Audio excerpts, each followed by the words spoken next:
Ngā Māni. Today is World Teachers' Day in Australia, a celebration of the hard work of educators across the nation. Many in Benithan Hall here will be teachers, educators or advocates of education. These include Deputy Leader of the Opposition, Honourable John Gardner MP, Shadow Minister for Education, Training and Skills, also representing the Leader of the Opposition, the Honourable David Spears MP. Our Chancellor, the Honourable Catherine Branson, ACQC, Professor John Williams, AM Provost, Professor Jenny Shaw, Deputy Vice-Chancellor Academic, members of the School of Education's Advisory Board, our distinguished guests, Mr and Mrs Yousafzai, and Professors Timothy Marjoribanks and Karen Farquharson. And to you, our staff, friends, ladies and gentlemen, a very, very warm welcome. My name is Susan James Relly. I am Professor of Vocational Education and in the privileged position of being the Head of School of Education here at Adelaide University, or University of Adelaide. We're not quite Adelaide University yet. I'm honoured to be your MC for the Kevin Marjoribanks Oration, focused on the importance of girls' education, a father's perspective. I would like to acknowledge we gather here this evening on Kaurna land and we pay our respects to their elders past and present. I extend that respect to Aboriginal and Torres Strait Islander peoples here today. There is some housekeeping that I must mention. In the unlikely event of needing to evacuate the building, please note your nearest exit and follow the instructions of our members of staff and security who are here tonight. It is now my great pleasure to introduce Uncle Rod O'Brien to welcome you to country, and Robert Taylor, who is going to play the Yidaki. Yeah, excellent. Thank you.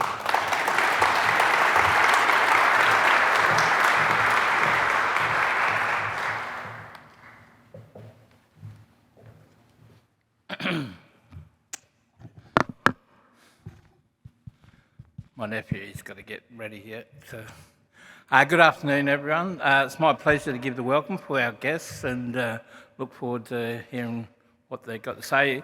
But I just wanted to say that education's the right of all people, no matter where you come from. My nana fought for education for our people for 50 years, I believe, but she fought for other things as well. But education's the right of everyone, and it should be free. And that's all I got to say on that matter. But as mentioned, language is my passion. I always mention this because without language we don't have our culture. If we don't keep our language alive, we don't keep our culture alive. We've got the longest living culture in the world, over 65,000 years, and it should be something that all Australians should be proud of, not just Aboriginal Australians. Our language belongs to the country. It doesn't belong just to us, the Kaurna people of the Adelaide Plains. So we believe if you know a little of our language, even if you only know Nina Mani, which means are you good? Nina Mani? Very good. So in saying that, I just wanted to, so if you know our language, you know our country better. If you know our country better, you'll care for our country. If you care for the country will care for you. So I'll get on with the welcome now. Machawanga Kaurna Mena no Wangadi, Mani Nabudni, Kaurna Yatsana, Naberko Mankalankla, Tananya Meanaku, Nachi Ungandaya, Nachi Yakandaya, Padniadu Wadu. So on behalf of the Kaurna people, I welcome to Kaurna country. I do this ambassador of the Adelaide Plains people. My brothers, my sisters, let's walk together in harmony. I'll tell you thank you and listen to my nephew now.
Mang Marjoribanks, Natalia.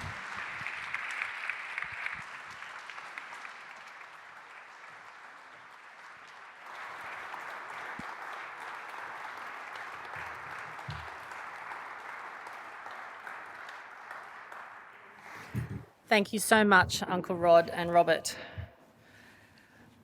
I mentioned it is World Teachers' Day. Many of us have that one teacher we remember as making an indelible mark on us. I was fortunate to have two, Mrs. Grace, my Year 2 teacher, and Mrs. Crawford, my home economics teacher in high school. They inspired me to become a teacher. And my first 2 years teaching in Western Australia, the subsequent 3 in Queensland, and then moving to London to teach were incredibly rewarding and magical.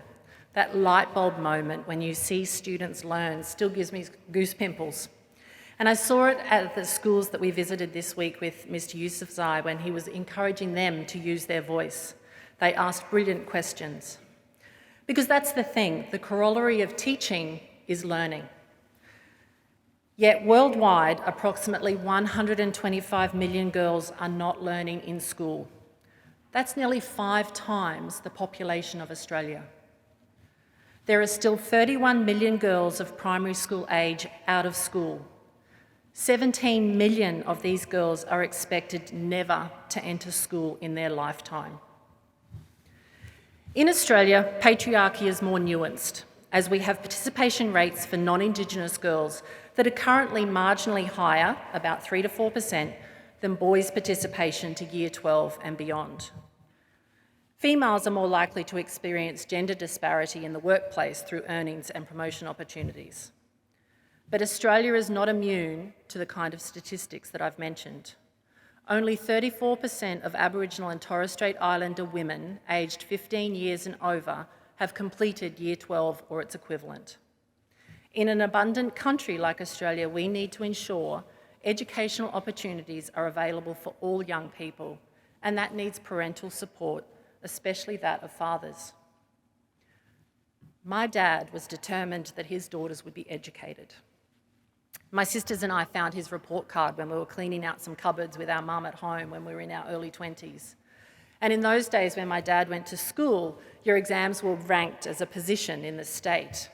And for every subject, he was ranked in the top 5, and for 4 subjects, #1 in the state, including mathematics. He wanted to be a vet. But his father tragically died when he was 12. He finished compulsory schooling at 14 and then needed to get a job to support his mother, my grandmother. His first job was at the Paul's Ice Cream Factory in South Brisbane. He was unequivocal that his daughters would be the first in family to go to university, and all 3 of us did. Some of us perhaps a little bit too far. Mrs Yousafzai made the comment this week, speaking of her own experiences, saying that education is more important to the uneducated. And for my father, this was the truth. We know that investing in girls' education transforms families, communities, and societies and strengthens economies.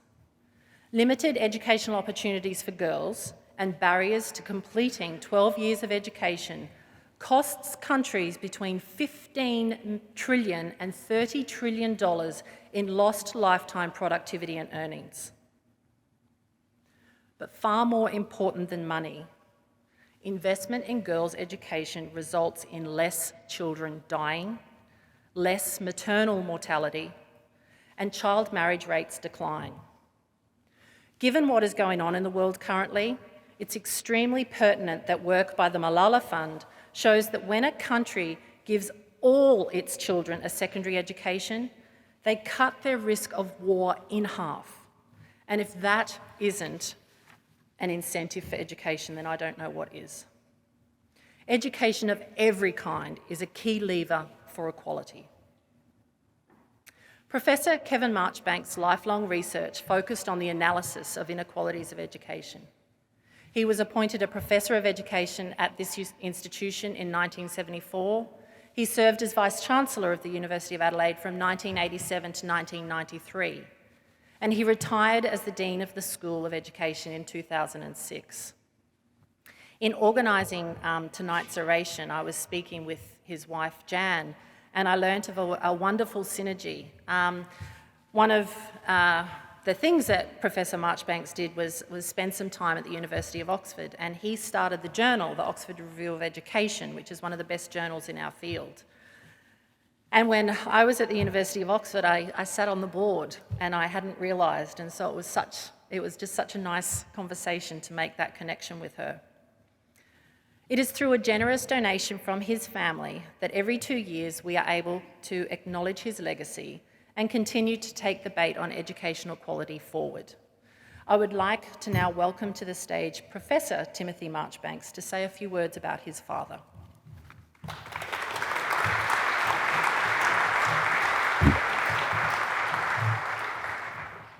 Good evening, everyone. I would like to begin by acknowledging the Kaurna people, the original custodians of the Adelaide Plains, including the lands on which we're meeting this evening. I pay my respects to the elders past and present, and I extend that respect to Aboriginal and Torres Strait Islander peoples who are present today. On behalf of the Marjoribanks family, I'd like to thank Professor Susan Jones-Relly, Head of the School of Education, and the school and the university for hosting the 2023 Kevin Marjoribanks Memorial Lecture. It's wonderful that this lecture series provides an opportunity to maintain a connection with the work of Kevin, my father. And tonight's lecture, to be presented by Mr Ziauddin Yousafzai, entitled The Importance of Girls' Education, A Father's Perspective, is ideal for the Marjoribanks lecture series. Thank you. I also thank all of you for attending this evening. On a personal note, it's lovely for me and my family that the lecture is being held in the Benithan Hall. Kevin, my father, gave many speeches here, and both my sister Genevieve and I are alumni of the university, and we graduated walking across this stage. So this building has wonderful associations for our family. As part of the evening's event, I'm very happy to speak briefly about my father, both in terms of his background and also in terms of some of the ongoing impacts of his work. My father was born in 1938 in New South Wales. He passed away in 2006, some 17 years ago now. He completed undergraduate degrees at the University of New South Wales and the University of New England, and a Diploma of Education at the University of New South Wales. He started out his professional career as a school teacher in country New South Wales and then moved to Adelaide to teach for some years. He then returned to education. He completed a Master of Education at Harvard and his PhD in Education at the University of Toronto in 1970. As Susan's mentioned, he then started his career as an academic at Oxford University, then returned to Adelaide as Professor of Education, and then Vice-Chancellor, and then Dean of the School of Education. His research throughout his life had a central focus on inequalities in education, in particular analysing the roles of families in influencing educational outcomes of children. Importantly, not only did he analyse inequalities, he also worked to provide evidence-based answers to challenge those inequalities. Underpinning his research was a very strong concern with creating a socially just society and a focus on the importance of education and research in moving to that goal. The focus of much of his research is well set out in his 2002 book, Family and School Capital, Towards a Context Theory of Student School Outcomes. In the opening to that book, Kevin wrote that one of the persistent challenges confronting societies is how to reduce inequalities in the educational and occupational attainment of students from different socioeconomic, ethnic and race group backgrounds. He went on, if educational policies and practices that attempt to reduce inequalities in students' attainment are to be more cogent, then we need to increase our understanding of the complexity of relationships among social and cultural contexts, family and school learning environments, students' individual characteristics, and school outcomes. Within this context, the contributions of Kevin's work are well captured in two papers written by two other professors of education. First, Professor Alan Russell, in a 2007 paper, wrote, Marjoribanks' research and theoretical developments place students' own hopes, plans and ambitions at the forefront of influences on educational outcomes.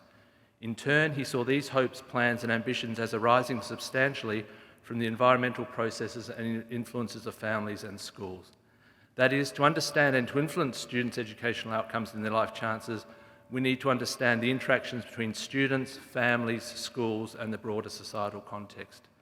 Second, in a 2014 paper, Professor Barbara Comer wrote that Marjoribanks' research provides new insights into a range of critical educational issues, including arguments that students' achievement is affected by the quality of instruction provided by schools and by children's characteristics, that educational research should adopt a framework in which family groups are considered to be critical underlying contexts, and that there's a need for longitudinal research that examines these interactions over time between family, individual measures and children's outcomes. And I think it's these insights that have provided a basis for ongoing research by other education scholars in recent years, one indication of the ongoing importance of Kevin's work. Underpinning all of Kevin's research and contributing to its ongoing relevance even today was a profound belief in the importance of education for society and for the life chances of people in society. And further, in his work there's a recognition that there was and continues to be a vital role for research and for teaching. This role includes both identifying and explaining inequalities in educational and occupational outcomes of students, and on that basis proposing practical and evidence-based means to reduce these inequalities, thereby benefiting both individual students and society more broadly. Given the focus, the contribution and the ongoing influence of Kevin's research, it's wonderful that Mr Yousafzai has agreed to present this year's Marjoribanks lecture on the vitally important topic of girls' education.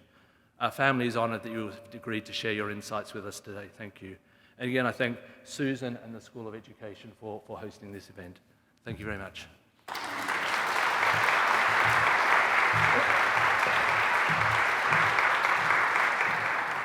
Thank you very much, Tim. I would now like to welcome Professor John Williams, Provost of the University of Adelaide, to the stage to introduce our guest speaker for this evening. Thanks, John.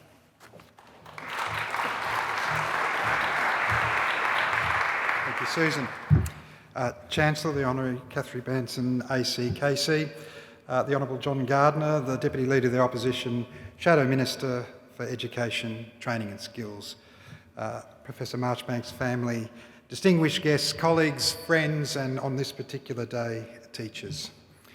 I also like to acknowledge the country and thank Uncle Rod and Robert for their amazing welcome to country.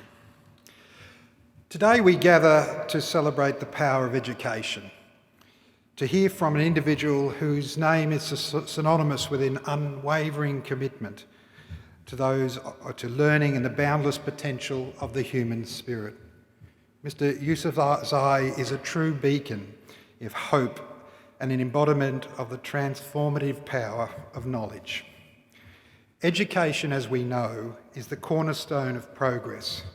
It's the key tool in breaking down barriers that constrain individuals and societies. It's an instrumental way that propels us forward, helps us to overcome obstacles, question the status quo, and redefine what is possible. It is an undeniable force for positive change in the world. It is truly the means by which we secure the future. Mr Yousafzai's journey is a testament to the idea that education has no bounds. It transcends borders, cultures and prejudices. It is a force that unites us in our common pursuit of knowledge and progress. As we listen to his words today, let us be inspired to continue the pursuit of a more equitable and enlightened world. As a father of a daughter, I've asked myself whether I would have had your courage. I'd like to think I would have, but then again I was not tested. Before we hear from Mr Yousafzai, I must acknowledge the instrumental role of Professor Susan James-Relly in making this significant occasion possible. Upon her arrival from Oxford, Susan set her sights high on identifying a powerful voice to deliver the 2023 Marchbank Oration. Driven by her ambition to showcase global thought leadership, it's thanks to Professor James-Relly's vision and her efforts that we're hosting you here today. We are eagerly awaiting your address, but let's pause and thank Professor James-Relly for orchestrating this historic alignment with the university's values of excellence, of integrity and respect. Thank you, Susan.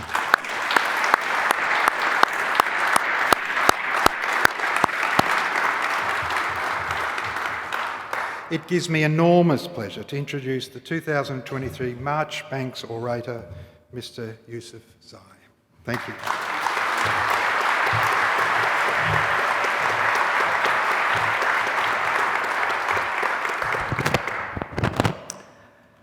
Hi, Assalamu alaikum. Nina Mani. My name is Ziauddin Yousafzai, and the world also knows me as Malala's father, a daughter's father. In patriarchal societies, you know that fathers are known by their sons, but I'm one of the few lucky fathers who is known by his daughter, and I'm so proud of it. Also, once upon a time, Malala was my daughter, but now I am her father. And you understand that. Thank you, everyone. I wish I could name and recognize every one of you. But I'm so glad that I'm here for the first time with my wife, Torpeke Yousafzai. Would you like to stand that they may see you? Come up here. Torpeke, just look towards them. Torpeke is Malala's mother. And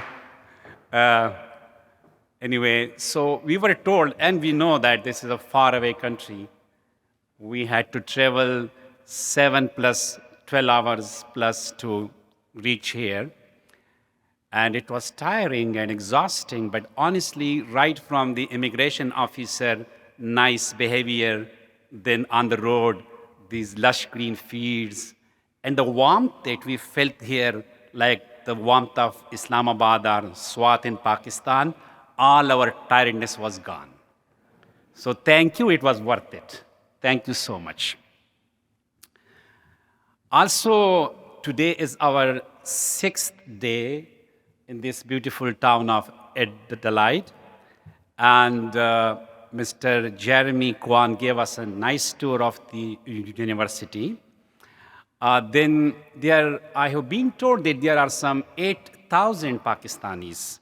It's quite a big population. And luckily, there were some friends who invited us to their home, and we were able to go to, like Gulzar Khan and Nazia, his wife, gave us tour of Hand of Town and Victor Harbour. Hand of Town is very beautiful, and Victor Harbor is mesmerizing. And thank you, Susan, for taking us to the Cleland Wildlife Park. We fed some kangaroos. Some other animals were not eating, I don't know why, but kangaroos were kind to accept our food. And also, we went to the art gallery. Amazing art by Aboriginal artists. And I think that Uncle Rod and everyone, every Australian should be proud of the richness of the Aboriginal culture and heritage.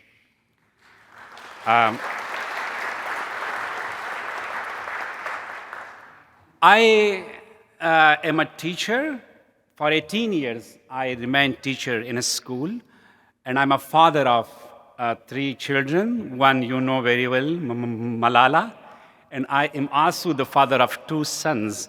One just graduated from King's College in Philosophy and Theology, and the younger one has entered to the University of Sheffield to study computer and AI.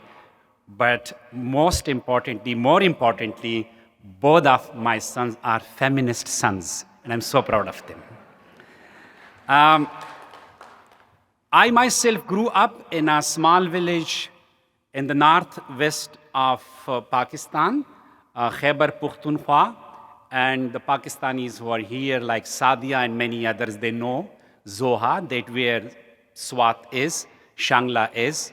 So at my time, things have changed now a lot, but when I was a young little boy, so I grew up in a typical patriarchal family and patriarchal society. I had 5 sisters and an older brother, and I could see 2 sets of parenthood under the same roof. I got milk cream with my morning tea, but my sisters couldn't have that. The sumptuous, when a chicken was cooked, so the sumptuous part of the chicken was eaten by men, and the leftover, the bony parts were eaten by girls and mother and sister-in-law. Similarly, I had more clothes, better clothes, more pair of shoes, but the worst discrimination that my sisters went through was their deprivation from education. And that was so critical and crucial that while I was following my dreams in a classroom, my 5 sisters stayed home, and they could not dream beyond becoming wives and mothers and grandmoms. So that's why when we talk about the power of education, I believe that education, quality education, is the most powerful equalizer. The most powerful equalizer. And I could see, I will not only just blame my parents for that, my father was a future father because he did not put me just in a madrasa. He was a Maulana, he was a prayer leader in a mosque like a Muslim priest.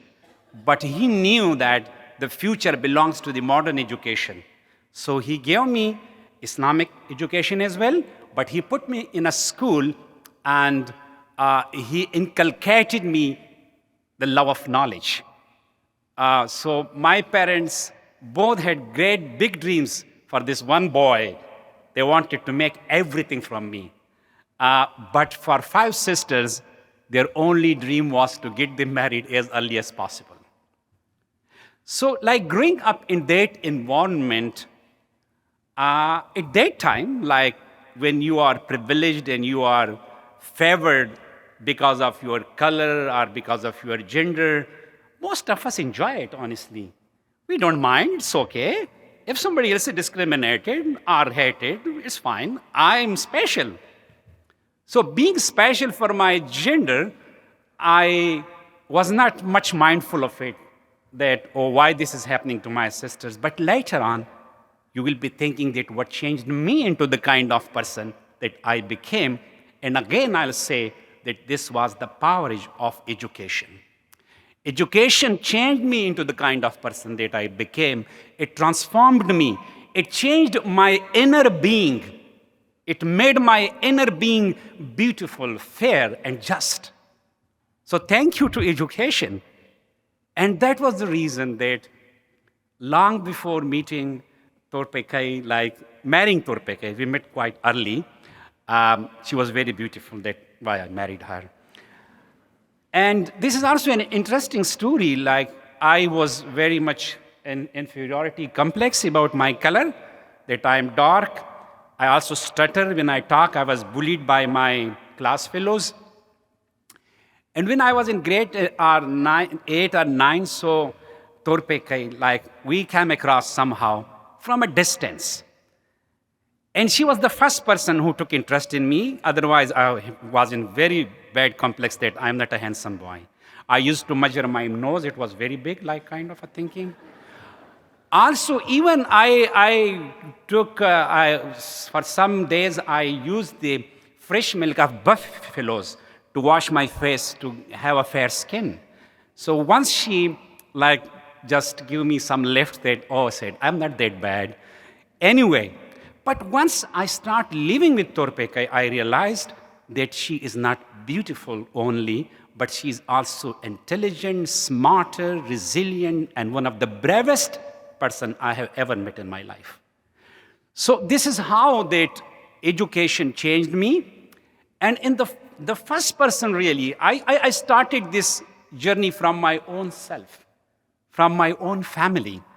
Because I tell people that whenever you fight against any kind of discrimination or especially social norms and social taboos which go against basic human dignity, the first person you came across is you.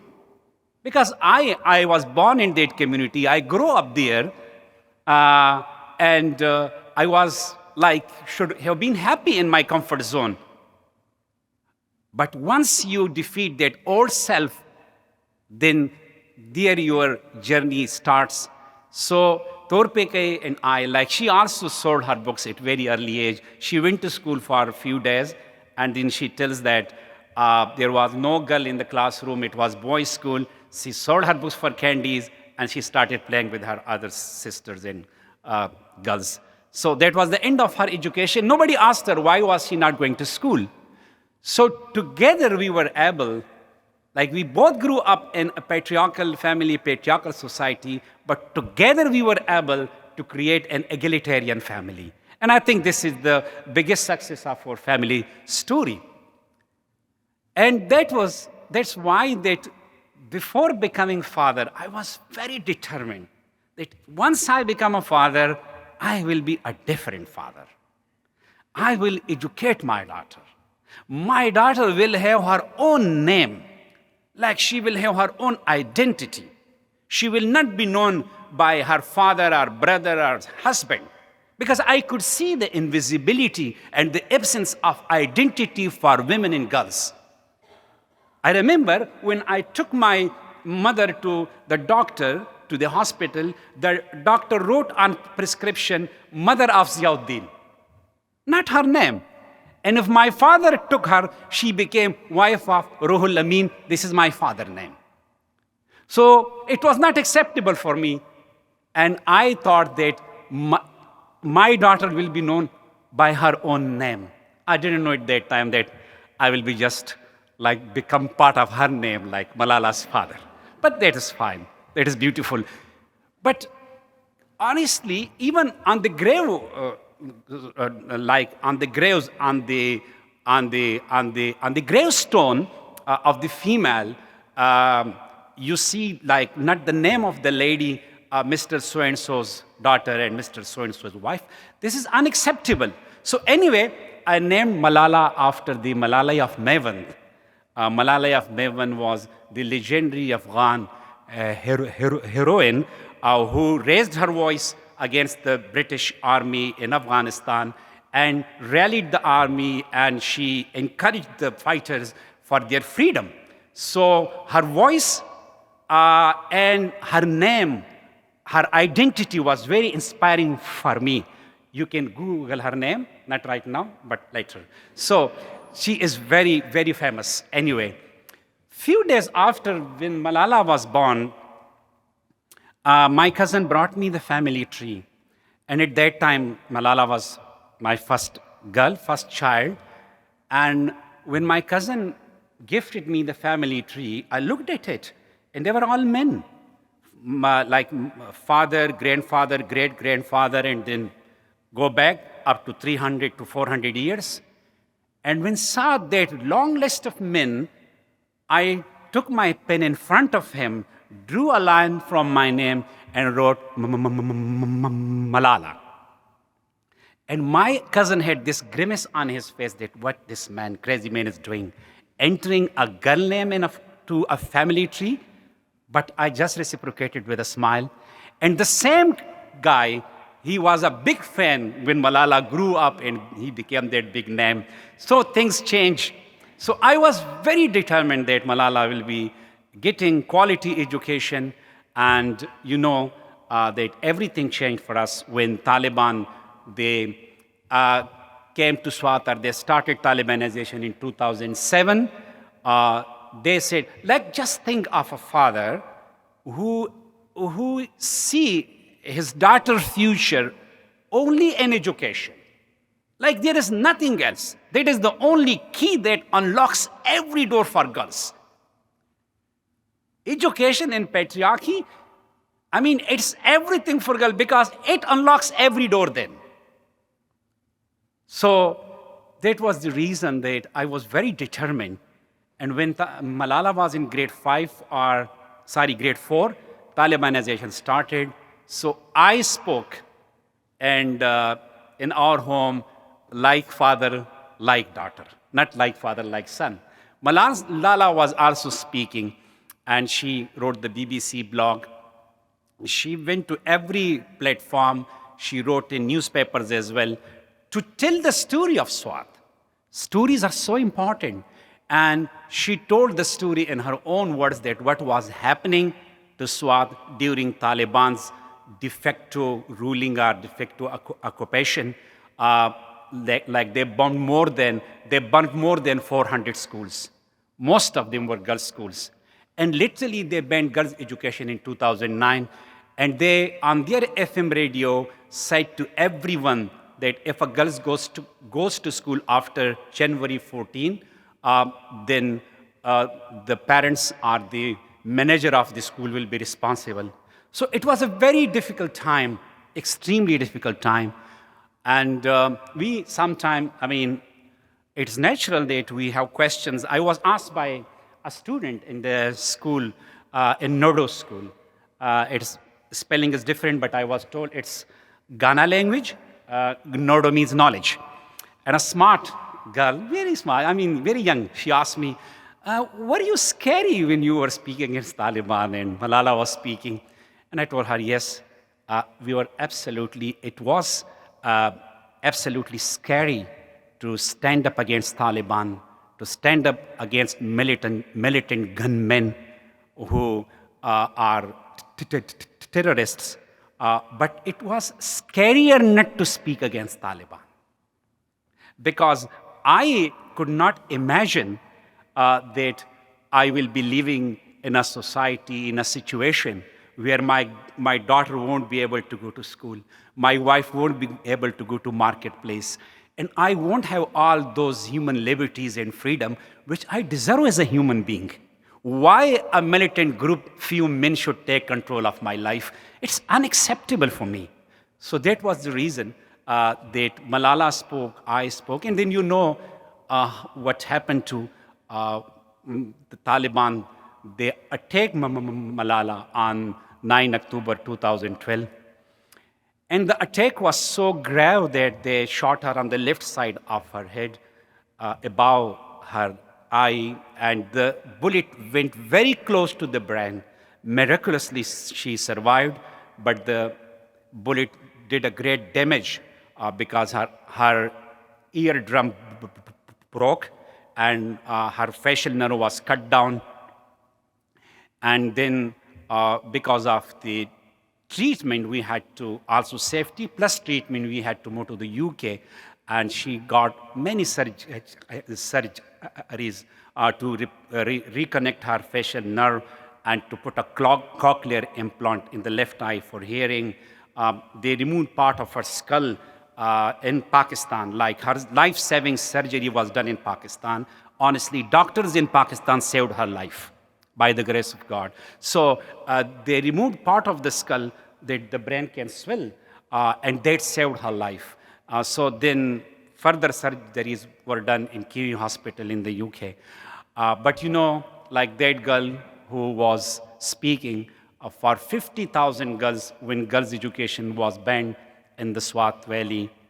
After that trauma, once she was restored and rehabilitated, she has been speaking for 125,000 and 125 million girls now.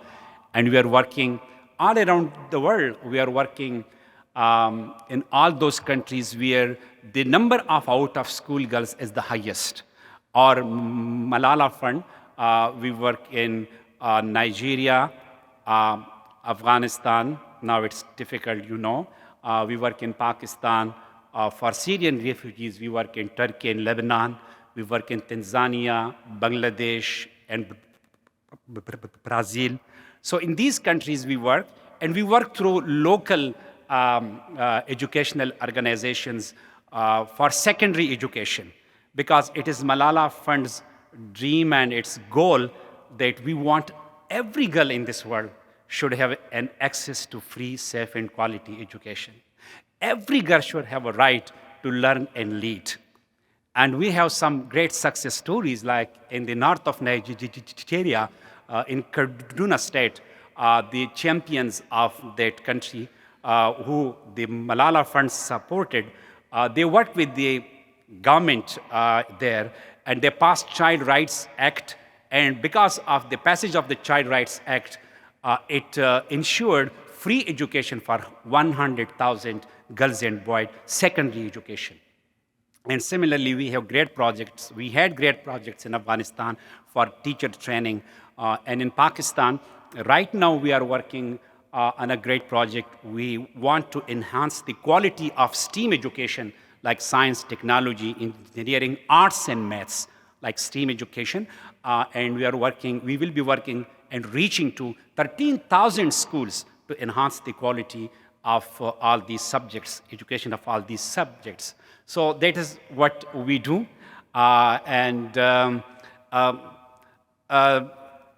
now, the biggest challenge in girls' education is Afghanistan.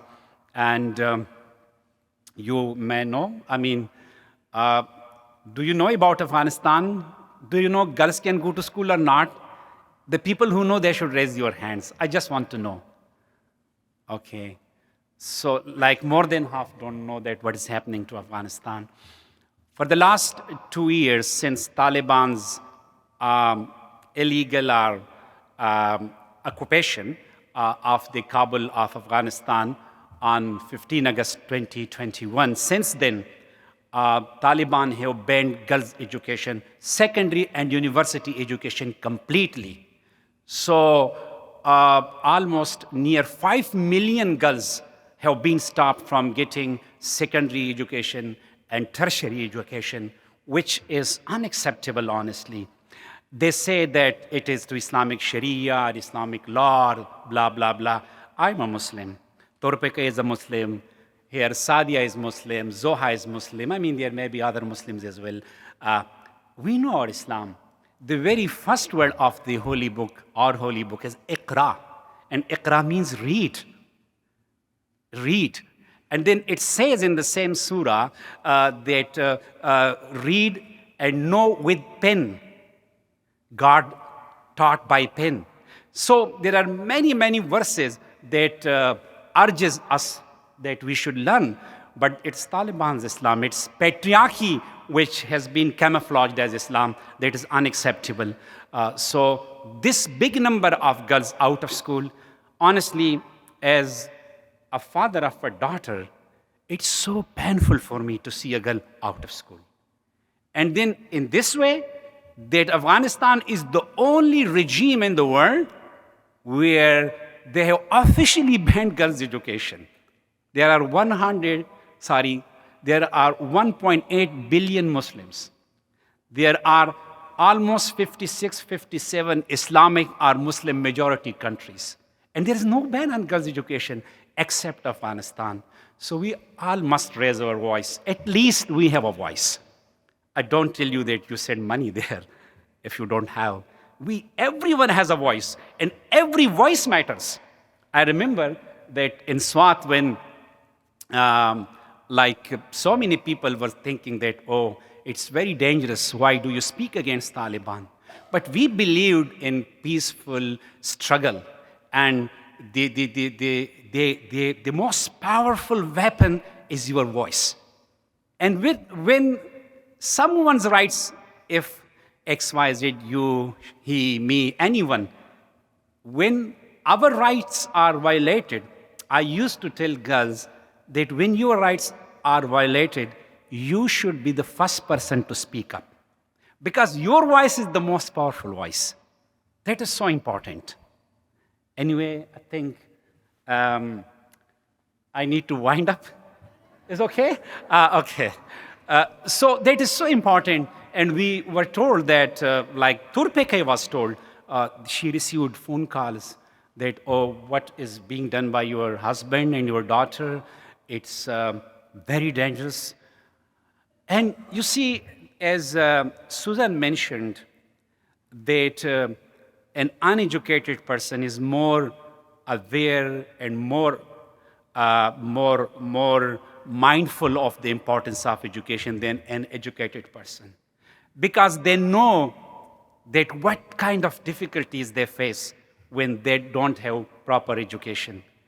Once we moved in Pakistan, Turpeke was fine because we had our own community, our own people speaking same language. But once she moved from Pakistan to the UK, honestly, for so many months she was looking at the moon and crying and speaking to the moon, oh moon, you are one and only common thing between Pakistan and UK. Everything else is different. Yeah. So education helps, and then once she got admission in an adult learning center, and now she tells her story herself. She can write emails, she can WhatsApp messages, especially about shopping, and she can book her appointments. So education is power. One day we were both in a marketplace, and I just was holding trolley, and she was putting stuff in it. And then we were standing in a queue, and she just tapped me on my shoulder, and she told me, you are in the wrong queue. I said, why? She said, okay, you have a trolley, and this queue is for the baskets. I hugged her. I was so happy that she knew a lot. She knows a lot now. So anyway, we will speak. We can take more questions, and I will wind up with Malala's famous quote that, but one last thing I should add to my talk, and that is that it is not limited to our story. It is not necessarily that you should be fighting against Taliban or Boko Haram or Al-Qaeda or blah, blah, blah. We have oppressors in different names, in different shapes. Sometimes our state do coercion against the minority, against the opposition. Sometimes one majority group are oppressor of the minority. So we need to create a community, a world which is a place for all. And that is so important. And I personally think that as you're working, I was very impressed that when we went to one school, Nodo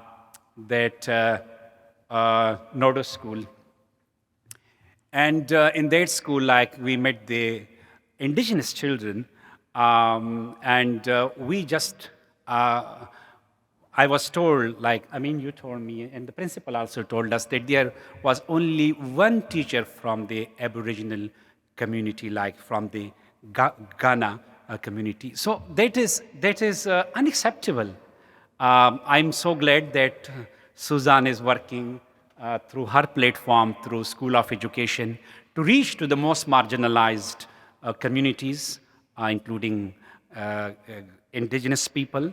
And next time I come, inshallah, we will have more indigenous teachers in schools. And this is how, like, I believe in leadership of the individuals. When I started my school, my elder brother came and he told me that we had great expectations from you, that you will become some senior, like superior officer in some superior services, an officer, a police officer, you will be an influential person or a doctor. You are here, you have just opened a school and you are just taking care of these children. So this was not our choice for you. And I told him that, look, if in my lifetime I am able to mentor 10 leaders from this institution, and honestly, Malala was not born at that time. If I'm able to mentor 10 leaders from this school, I will feel so proud and I will say, I have accomplished my life goal. So finally, let's again refer to Malala's famous quote, that is, one child, one teacher, one book, and one pen can change the world. Thank you so much.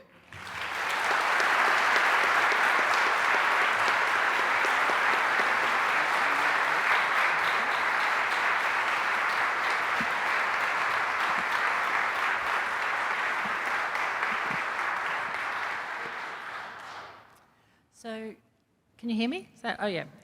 So what we're going to do now is we've got some roving microphones and we're going to open up to you to ask questions to Mr Yousafzai of his experience and philosophy with education, handing it over to hear your voice. So, who wants to be first? Jackie and Sandra are going to wander around. Edward. Thank you. Thank you for your talk. Very much appreciated. You tossed in a little throwaway comment at the end there about when you opened up your school. I wonder if you might want to expand on that a little.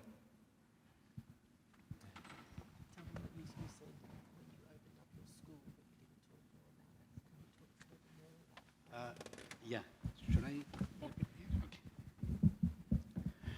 So I opened a school from 3 kids in 1994. Malala was born in 1997. So I opened a school in Mangora. And that was not the first school like in the town. There were other schools as well. I was not like the pioneer of girls' education. But I must say that my institution, like this institution that I started, it was different in a way that I was very much involved with the community. I did do Father Days, Parents Days. I invited moms and dads to the school. Also, I gave individual attention to students. And most importantly, that was like the school, great priority was to make students to be confident.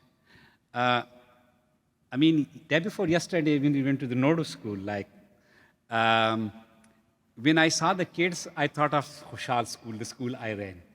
Because I was very keen that a student should be able to speak up and to say what is in their mind. So we started with 3 students in 1994, and in 2012, what happened in our life when we had to move to the UK, the school had 1,100 kids, 500 girls and 600 boys. Was this the answer? Yeah. Yeah. Okay. Do you want to tell them how you started the school with Torpake? Yeah, also, yes. So it was a difficult task for me because I had not enough money to start a school, because you need investment to start a school. And in the beginning, it was very difficult. So Torpeke helped me a lot. I remember those days in 1994. those hot summers, cold winters when she was with me, and at night time when there was no electricity, she used to hold a lantern in her hand that runs with the kerosene oil, and I used to whitewash the walls. Also, I sold her jewelry. Then later on we bought it, but at that time, to pay the salaries of the teachers. So, my experience is especially for the activists. Like the activists are very important, like local leaders. They are the change makers, basically. So, and I believe that money is important, but the most important things are the people. When they have conviction, they are resilient, and they are committed to a cause, then things happen. Then they make a change, they bring a change. And that is the reason that now our fund is working with local champions in these 9 countries which I mentioned. And we wish that somebody reached to us when we were there, and we really needed support. Now we are supporting all those organizations who know locally what are the barriers for girls in girls education, so they know what is the problem and how it could be resolved. So that's why that is the mechanism or strategy that we work through advocacy, and the advocacy is done by the local organizations. And every year almost, except COVID years, we have a global gathering of the champions, girls education champions from these 9 countries, and there are more than 100 now. And they share stories of the countries with one another. And I speak to them for 5-10 minutes, sometimes longer, yes, you know. But I tell them one thing repeatedly, that look, what you are doing in your communities right now, this was my first choice for my life. I never ever thought that I will be speaking in Washington or London or here in Adelaide. For me, that small community in Mengawara Swat was my first choice to educate the girls of those streets and to reach to them. So I tell them that you are so lucky that you are present in your communities and you are helping them. So it helps a lot, really. Yeah. Thank you. Thank you so much for speaking and for your beautiful words. I've got a 2-part question, I guess. I'm wondering if you have any messages of hope for the girls of Afghanistan. And the second part is if you have any suggestions of how we might use our voices to support the girls of Afghanistan. Wow. Thank you so much. Very important question. Thank you. Thank you. My hope for Afghanistan are the girls and women's rights activists of Afghanistan. In the last 20 years, like I should not say the last, like the 20 years of poor democracy, when 9/11 happened and the Taliban previous government was dismantled, so we had 20 years of gap, non-Taliban government. So my hope are the women and girls of Afghanistan who are so resilient, so brave, that they come out on streets, even they have been jailed. There are, like in 20 years, the only achievement of those poor democratic system is that they were able to educate thousands of girls, and they were able to encourage women leaders, because there were women parliamentarians, women judges, women lawyers. So all of them are now, some are scattered all around the world, and some are there inside the country, but in guns, in that fearful situation, scary situation, they raise their voice. So that is my hope for the time being. And my hope is that one day their voice will be heard. Otherwise, it is so disappointing that these so-called big powers, I will not go in detail in politics, but they have just given Afghanistan in plate to Taliban, because their goals And their goals and their target was not the women and girls of Afghanistan or the population of Afghanistan, 40 million people of Afghanistan, 20 million women and girls of Afghanistan. Their goals and were strategic depths and strategic maneuvering for their own purpose. Are the resources of Afghanistan, are the narcotics thing of Afghanistan? So, but I believe that human beings are important, and those 20 million women and girls, they are human beings like the rest of the world. It's their right to go to school and to learn and to work. I think that one day we will be speaking and our voice will be heard. So education is my hope. This morning, I just heard a very beautiful news, that one of the messenger of education, like a guy, his name is Matiullah Visa, and he has been campaigning for girls' education, not just in Taliban 2 years, he was campaigning for last 16 years. He went to every province of Afghanistan to raise his voice for girls' education and boys' education as well. But he was in Taliban. Taliban put him in jail. And this morning, he was freed after 215. So this town is very beautiful because we had great news. Maybe one day we have this news as well, that millions of Afghan girls are back to their schools. Yeah. Thank you. And you asked the second part, that how can we help? I think the first thing is raising voice. We should not think that just treating about Afghanistan will not help. It helps, really. It helps. Or writing an article. The Malala Fund has an online publication. It's called Assembly. One can write one story or anything on that about girls' education. So we all must raise voice. And there are organizations who are working for online education. If they cannot come to school, meanwhile, we should take education to their homes. Yeah, thank you. I've been learning about Malala in school, and my question was, when you first moved to the UK, how did you start advocating for girls' education?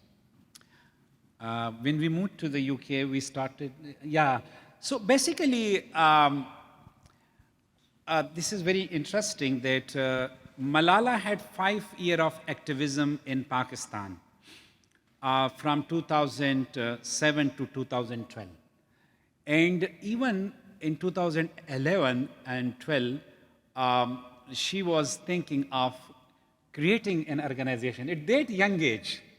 So I remember that she told me, and there was a mentor for her as well, that let's have an assembly of the year 9 and 10 students, and they named their foundation Malala Foundation, not fund. And at that time, their goal was to help the girls in education who are involved in domestic child labor. So once all this happened, but she could not materialize that dream because what happened in Malala's life. But later, once she got well from her trauma and she was rehabilitated, again the same girl, she went to the podium in the UN and she said, like, education is very important and girls must be in school. And we started the Malala Fund. So in Swat Valley, I was like a local education educate or a little leader, you can say, and she was following me. Now she is the leader and I am one of her millions of followers, and I enjoy it. Was this the answer? She asked? Okay. Thank you for your speech, and thank you for visiting us. I wonder when Malala would come here as well. Yeah. My question was, so you've highlighted the importance of STEM education. For me personally, so I'm also from a STEM background, particularly computer science. But for me personally, I think the importance of taking more broadening electives in university, like philosophy or social sciences, really helped me gain a better understanding of the world, like avoiding propaganda or rhetoric, making me a feminist. What do you think, or what are the plans of the Malala Foundation in kind of taking education towards that? Because that was also missing from my early education in Pakistan.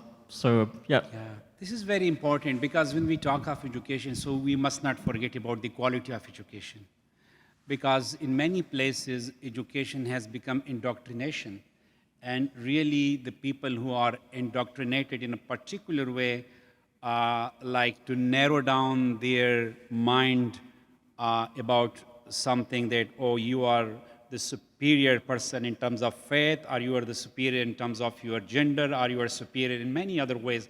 That is horrible.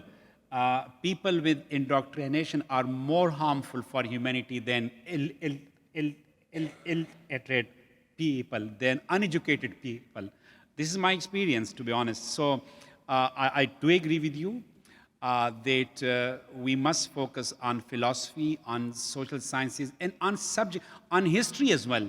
But you know, history is always people do something, maneuver it in for their own interest. So truth must be shared with youth in schools and in universities. So Malala Fund is very much mindful of the quality of education. Like one thing about the quality education, the school we run in Shangla, it is first school in Shangla for 700 girls, and when Malala got the Nobel Peace Prize, she started with that money. In public schools and in private schools, mother tongue is not taught. Like mother language is completely ignored, which is very bad and very harmful for children to forget their own mother tongue. But I, as the president of Private School Association in Swat, when I was there, I introduced mother tongue to some 40 schools, that it must be taught, it should be compulsory, that children should know how to read and write their mother tongue. They can speak, but reading and writing is very much important. And also now, the school that has 700 girls, first generation of girls of that valley, they are also getting Pashto lessons. Like they can read and write Pashto. Some of girls are doing poetry in Pashto. So it is amazing. Reading philosophy, critical thinking subjects, their own mother languages. This is so important. Like every one of us have right to know about our history, about our roots, and this is our right. So I agree with you. Yeah. Thank you. I think we have time for one more question. Sorry. My answers are very long. Sorry if somebody remains with my daughter tells me, Abba, she calls me father. Abba, be precise and be short, but I couldn't learn that. I mean, it's okay. I can't help, sorry. This might be an easy question in that regard. Thank you for your talk, Mr Yousafzai. My question is, what would you have to say to the men and boys of the world who are being influenced to believe that empowering women and girls is somehow bad for them? Somehow? Bad for the men and boys. Yes, yeah. Yeah, that is said, and it's men's word. Look, I, as I mentioned, that I am a man, and I have seen other men who were very critical of me. I remember that when Malala started speaking to public gatherings, or she appeared in media, on television, so my close friends were not happy with that because they thought that I'm not traditional, strong Pashtun. I'm not a patriarchal, brave Pashtun. I'm a covered man, that I have let my daughter to be speaking on TV or mingling with men and boys and speaking in debate competitions. So I had this like social pressure from society. Even my own nephew told my wife Torpekai that we are being like taunted by the community, that like their uncle is not a nice man now, he is encouraging his daughter, and they are not following the typical traditions which is not good. And when Turpeke told me, my wife, he could not tell me because he knew that he will be angry. So I told her that, tell him that he should not poke his nose in family affairs. And honestly, the same boy, after he knew, I mean, he was also changed. Now he runs the girls' school in Shangla. And he is one of the most feminist persons, like more, I don't know, he's amazing.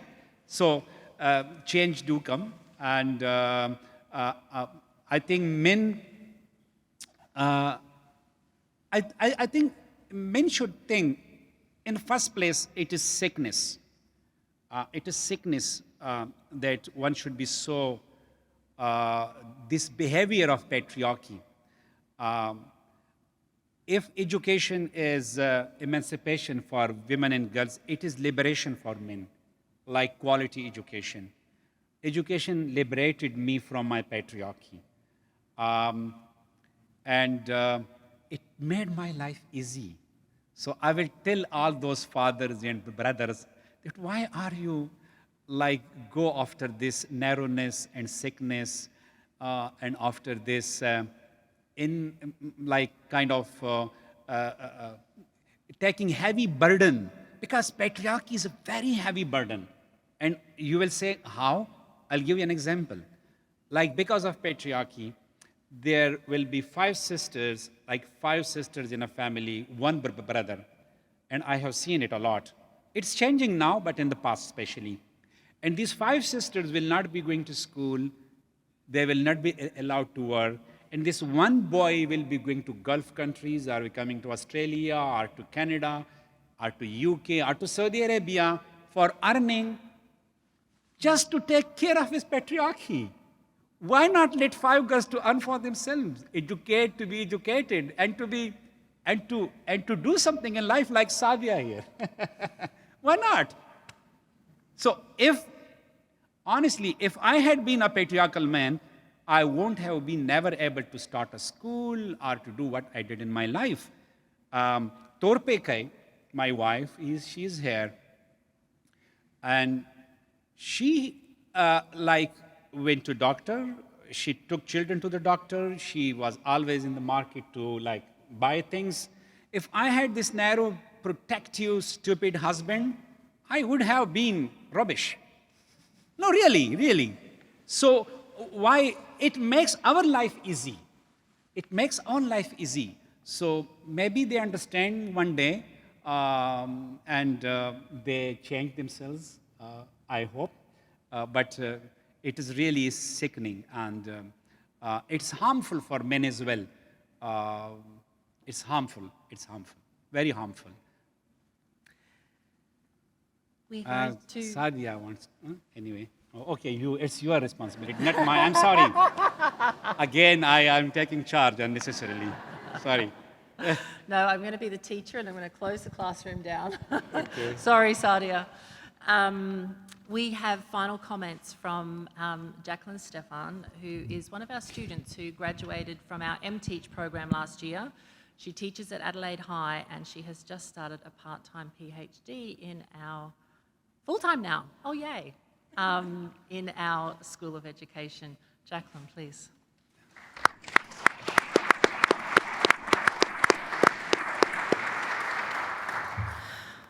It's a bit of a hard act to follow, so... All right. So, distinguished guests, thank you all for attending the 2023 Kevin Marjoribanks Memorial Lecture this evening. I would also like to thank the School of Education for hosting the event. I am extremely privileged to work in a school that's surrounded by so many inspirational women. We've got, of course, the Head of Education, Professor Susan James-Relly. We've got the Executive Dean of the Faculty of Arts. We've got Professor Jodie Conduit. And we've also got Dr. Sam Schultz, which I'm not sure where you are, sorry. Hello. And so many other inspirational women surrounding me every day, which is amazing. I would particularly like to extend my sincere gratitude to Mr Ziauddin Yousafzai for speaking to us this evening about the importance of girls' education and what it is like to be a father in a climate that does not place the necessary value on providing girls with a pathway to education and social equality. Mr Yousafzai rose above the cultural norms of his homeland and fought for the opportunity for not only his daughter, but many other girls in Pakistan through the creation of his own school, which we were lucky to hear more about tonight. While this fight is ongoing, Mr Yousafzai's other ongoing commitments to the education of girls provides far-reaching positive impacts for not only the individuals who have the opportunity to the education, but on communities and societies as a whole. Mr Yousafzai shared what it is like to grow up and live in Pakistan and in a patriarchal society. Mr Yousafzai shared that education transformed his inner being, yet noticed that the girls in his community were not afforded this opportunity.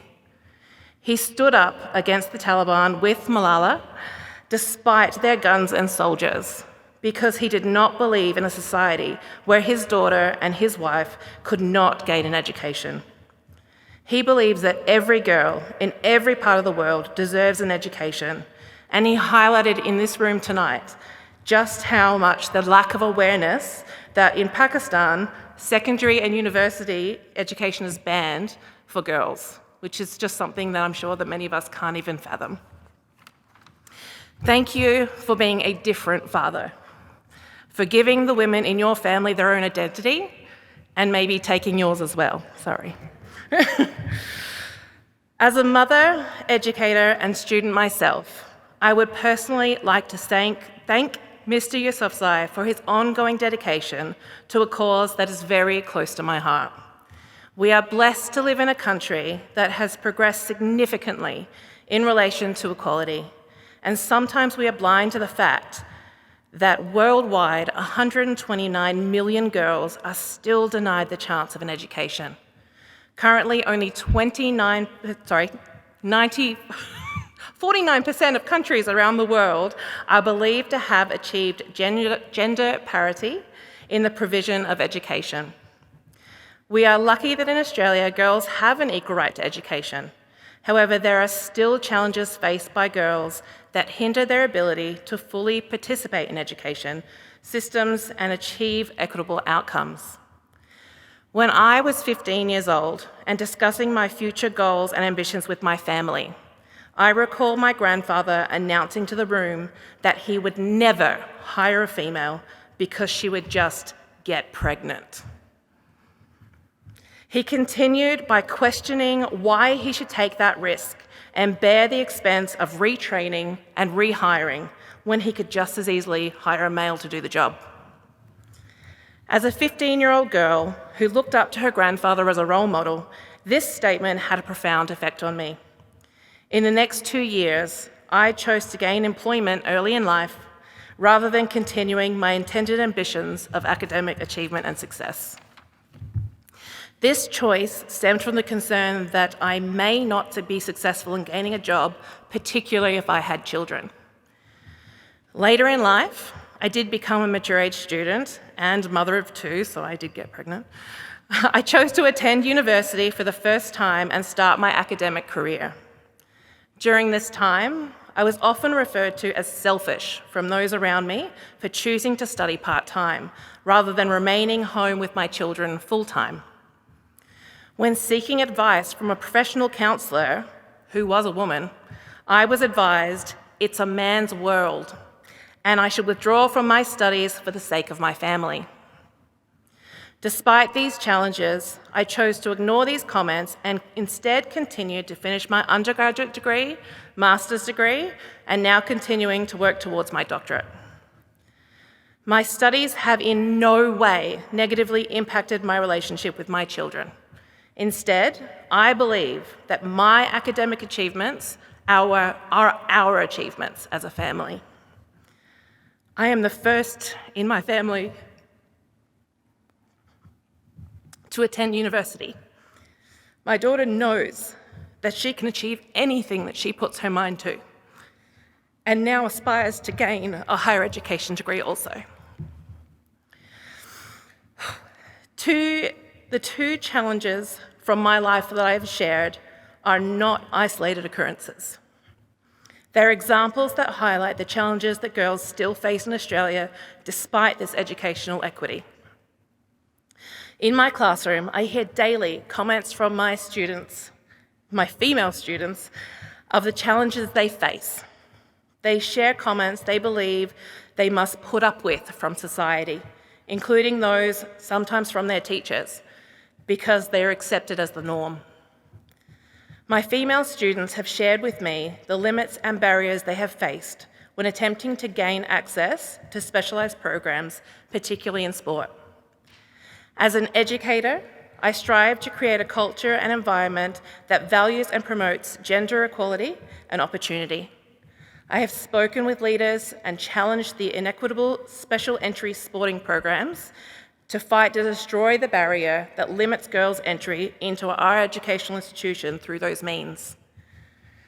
I have worked to create a safe and inclusive education environment for girls at school, including the creation of a private space where girls can access sanitary items without the indignity of asking a teacher or friend if they do not have access to them. I strive daily to provide all my students with a high-quality education that showcases successful women who have excelled in their field, to inspire my students to pursue their dreams and believe in their potential. In closing, I encourage all parents and educators to speak to your daughters and the girls in your classes. Ask them about their dreams, ambitions, and goals for the future. Empower girls in education is a long-term endeavour that requires the commitment of governments, communities, educators, and individuals. It is a fundamental step towards achieving gender equity and shaping a more just and prosperous world. The education of girls is not only a matter of educational equity that needs to be addressed, but the ongoing challenges girls face in the matter of human rights and their future in our global community. Let us continue to support initiatives that promote girls' education, inspire girls to reach for the stars, and recognise that when we educate girls, we are educating a nation. Thank you for your engagement, your commitment, and your dedication to the future where girls, every girl, can learn, grow, and lead. Thank you.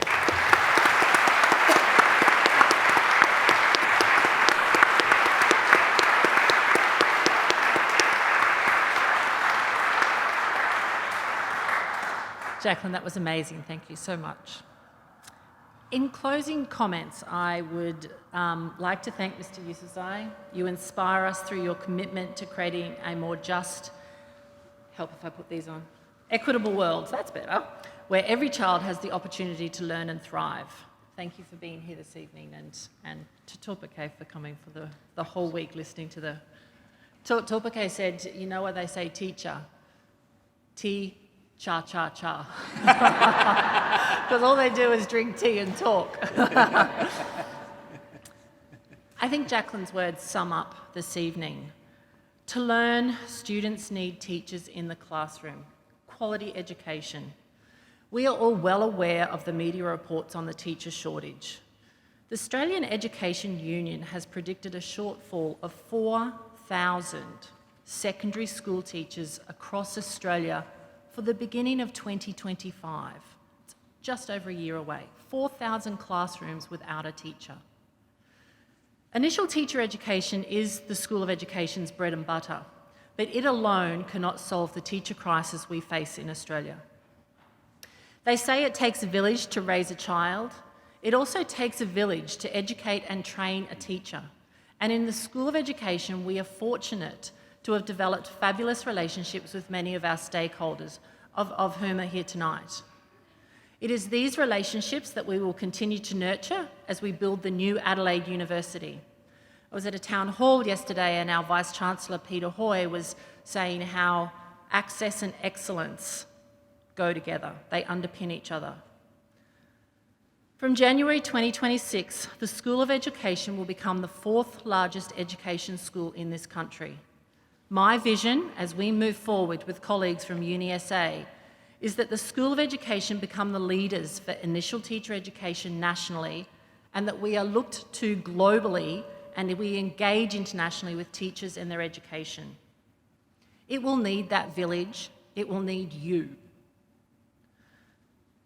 As we design, I hope you will engage with stakeholder meetings and surveys to inform our degree development so that they are cutting edge and fit for the modern classroom.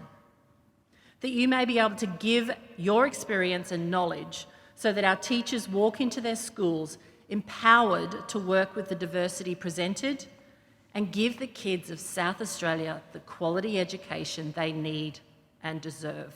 We will be calling on you. Thank you very much.